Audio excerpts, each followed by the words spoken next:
Hello साथियों, कैसे हैं आप सभी। आशा करते हैं कि आप सभी अच्छे एवं स्वस्थ होंगे और आप अपने सीटेट एग्ज़ाम की तैयारी काफ़ी बढ़िया तरीके से कर रहे होंगे।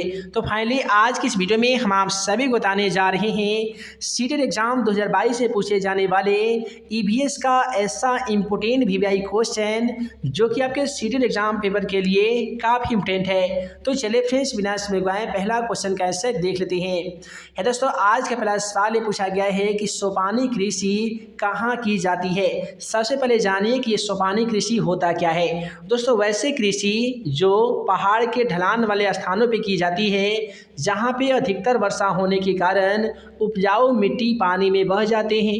अतः उपजाऊ मिट्टी को पानी में बहने से रोकने के लिए सर्वोच्च कृषि या सोपानी कृषि की जाती है।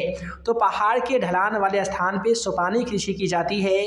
तो क्वेश्चन का राइट आंसर जाएगा ऑप्शन ए के साथ, पहाड़ के ढलान वाले स्थान पे। अब यहाँ से एक और सवाल बनता है कि सोपानी कृषि भारत के किस राज्य में की जाती है। तो याद रखिएगा, उत्तराखंड भारत का एक ऐसा राज्य है जहाँ पे सोपानी कृषि की जाती है। अब अगला सवाल क्वेश्चन नंबर 80 को देख लीजिए। क्वेश्चन 80 कहता है कि उस खाद्य फसल का नाम बताइए जो भारत में सबसे अधिक उपजती है। आशा करते हैं इस क्वेश्चन का आंसर आप सभी बहुत अच्छे तरीके से जानते होंगे। देखिए, चावल एक ऐसा फसल है, चावल एक ऐसा फसल है जिसकी पैदावार भारत में सबसे ज़्यादा होती है। इसलिए क्वेश्चन का राइट आंसर जाएगा ऑप्शन डी के साथ, चावल। उसके बाद में अगला सवाल क्वेश्चन नंबर 81 को देख लीजिए। कहता है कि भारत में गेहूं का अधिकतर उत्पादन करने वाला राज्य कौन सा है। आप सभी को बता दें कि भारत में एकमात्र उत्तर प्रदेश एक ऐसा राज्य है जहां पे गेहूं का उत्पादन सबसे ज़्यादा होता है। तो क्वेश्चन नंबर 81 का राइट आंसर ऑप्शन बी हो जाएगा। उसके बाद में अगला सवाल क्वेश्चन नंबर 82 को देख लीजिए। कहता है कि भारतीय मरुस्थल को क्या कहते हैं। आप सभी को तो मालूम ही होगा कि भारतीय मरुस्थल को थार मरुस्थल कहा जाता है। तो क्वेश्चन का राइट आंसर जाएगा ऑप्शन सी के साथ, थार। उसके बाद में अगला सवाल क्वेश्चन 83 कहता है कि सबसे छोटा देश जनसंख्या में कौन सा है। आप सभी को बता दें कि जनसंख्या के दृष्टिकोण से जो सबसे बड़ा देश है वो चीन है। क्षेत्रफल के दृष्टिकोण से यदि सबसे बड़ा देश का नाम पूछा जाएगा तो रूस हो जाएगा। लेकिन सबसे छोटा में आएंगे तो सबसे छोटा जो देश है जनसंख्या के दृष्टिकोण से तो वो वेटिकन सिटी है। तो क्वेश्चन का राइट आंसर जाएगा ऑप्शन ए के साथ, वेटिकन सिटी। उसके बाद में अगला सवाल क्वेश्चन नंबर 84 को देख लीजिए। बताइए काली मिट्टी मुख्यतः किस फसल के साथ संबंधित है। देखिए, काली मिट्टी में ज़्यादातर कपास की खेती की जाती है। तो क्वेश्चन का राइट आंसर हो जाएगा ऑप्शन ए, कपास हो जाएगा।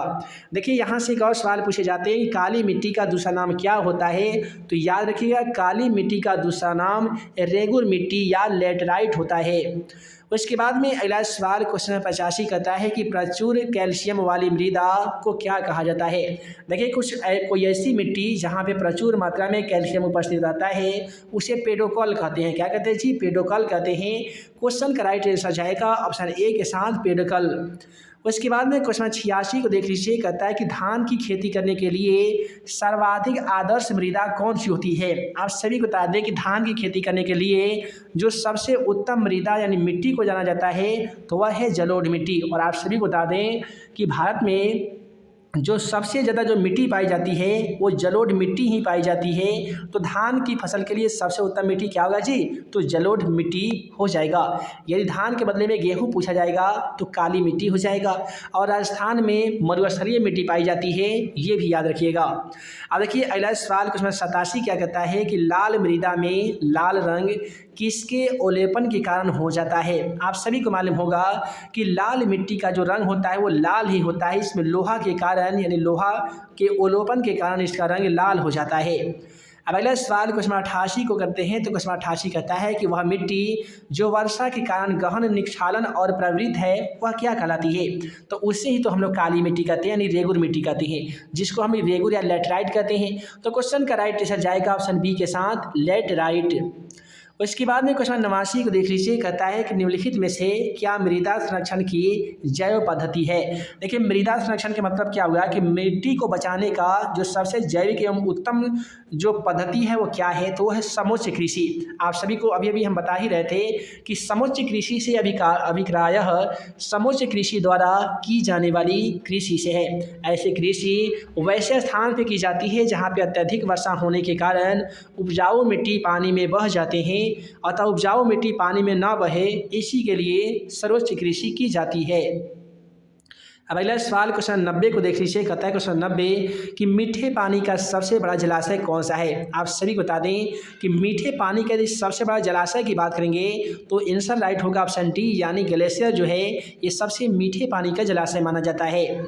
उसके बाद में अगला सवाल कहता है कि विश्व में सबसे बड़ा डेल्टा कौन सा है। आप सभी को बता दें कि गंगा डेल्टायान जो है ये सबसे बड़ा डेल्टा माना जाता है।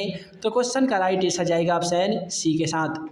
उसके बाद में क्या है कि चारागाह को कंपास कहा जाता है। दोस्तों कौन से चारागाह है जिसे कंपास भी कहा जाता है। तो दक्षिण अमेरिका में एक चारागाह है, उसे कंपास के नाम से जाना जाता है।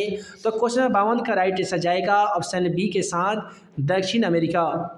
उसके बाद में क्वेश्चन 93 को देख लीजिए कि उष्णकटिबंधीय घास स्थल को क्या कहते हैं। आप सभी को बता दें कि उष्णकटिबंधीय घास स्थल को हम लोग सडाना कहते हैं। क्वेश्चन का राइट आंसर जाएगा ऑप्शन सी के साथ, सडाना। उसके बाद में अगला सवाल क्वेश्चन 94 कहता है कि अधिकतम ऑक्सीजन किसमें उपलब्ध होती है। आप सभी को बता दें कि हरे जंगल, रेगिस्तान और घास के मैदान में अत्यधिक मात्रा में ऑक्सीजन तो नहीं पाई जाती है, लेकिन पादप पल्वक जो पुंज होते हैं इसमें सबसे ज़्यादा इसमें क्या होता है कि ऑक्सीजन की मात्रा होती है। तो क्वेश्चन का राइट आंसर जाएगा ऑप्शन डी के साथ, पादप पल्वक पुंज। उसके बाद में क्वेश्चन 95 को देख लीजिए। कहता है कि वर्षा की बूंद का आकार गोलाकार किस कारण से हो जाता है। आप सभी बता दें कि पृष्ठीय तनाव के कारण ही वर्षा की जो बूंद का जो आकार है वो गोल गोल हो जाता है।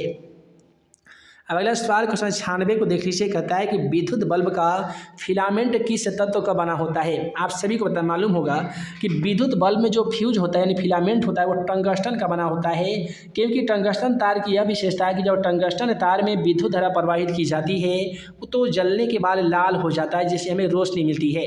नाइक्रोम तार का जो उपयोग है ये विद्युत हीटर में किया जाता है। विद्युत हीटर में इसलिए किया जाता है क्योंकि नाइक्रोम की यह विशेषता होती है कि यदि नाइक्रोम तार में विद्युत धारा प्रवाहित करेंगे तो जलकर गर्म हो जाता है, जिसका इस्तेमाल हम लोग विद्युत हीटर या बिजली प्रेस में किया जाता है। उसके बाद में है तांबा। देखिए तांबा को हम लोग इंग्लिश में कॉपर कहते हैं, और कॉपर की एक विशेषता होती है कि जब इसमें विद्युत धारा प्रवाहित करते हैं तो ऐसे ऐसे गोल गोल गोल गोल नाचने लगता है। यही कारण है कि तांबा का जो इस्तेमाल है किसी भी विद्युत मोटर होता है, पंखा हो गया, या किसी भी चीज़ को चलाने के रूप में तांबे के तार का इस्तेमाल किया जाता है। अब देखिए अगला सवाल कहता है कि प्रकाश वर्ष किसका एकक है यानी किसका मात्रक है, और ये सबसे ज़्यादा बार सीटेड एग्जाम पेपर में क्वेश्चन को देखा गया है।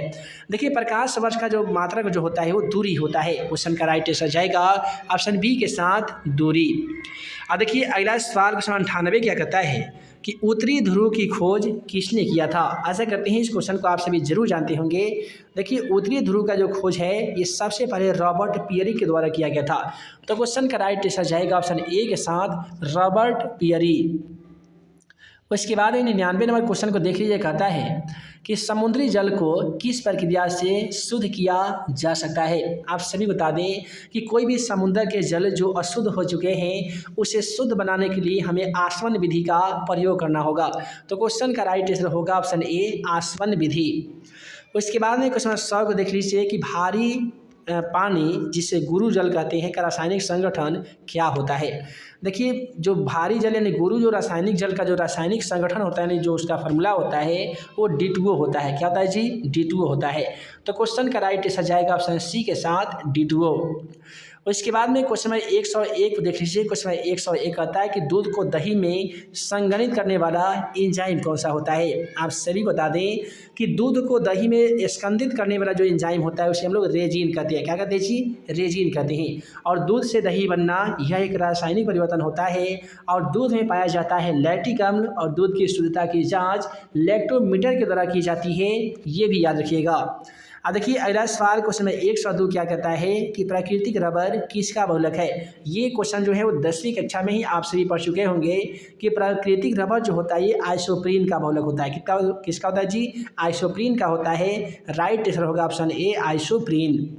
उसके बाद में 103 क्वेश्चन नंबर 103 को देख लीजिए। ये कहता है कि पहली बार परमाणु बम कहाँ पे फेंका गया था। ये हिस्ट्री का काफ़ी ही ज़्यादा लाजवाब क्वेश्चन है। याद रखिएगा कि सबसे पहले परमाणु जो बम है ये हिरोशिमा पे फेंका गया था। तो इस प्रकार से आज की इस वीडियो में हम आप सभी को ईवीएस का ऐसा इंपॉर्टेंट वीवीआई क्वेश्चन को बताए हैं जो कि आपके सीटेट एग्जाम पेपर के लिए काफ़ी ही ज़्यादा इंपॉर्टेंट है। दोस्तों आशा करते हैं कि आज का वीडियो आप सभी को पसंद आया हो। वीडियो पसंद आया हो तो वीडियो को लाइक कीजिएगा, अपने दोस्तों में शेयर कीजिएगा। ऐसे ही नए नए वीडियो पाने के लिए आप हमारे यूट्यूब चैनल को ज़रूर सब्सक्राइब कीजिएगा ताकि ऐसे ही आने वाली हर सीटेट एग्ज़ाम से संबंधित इंपॉर्टेंट क्वेश्चन का वीडियो आप सभी को मिल सके।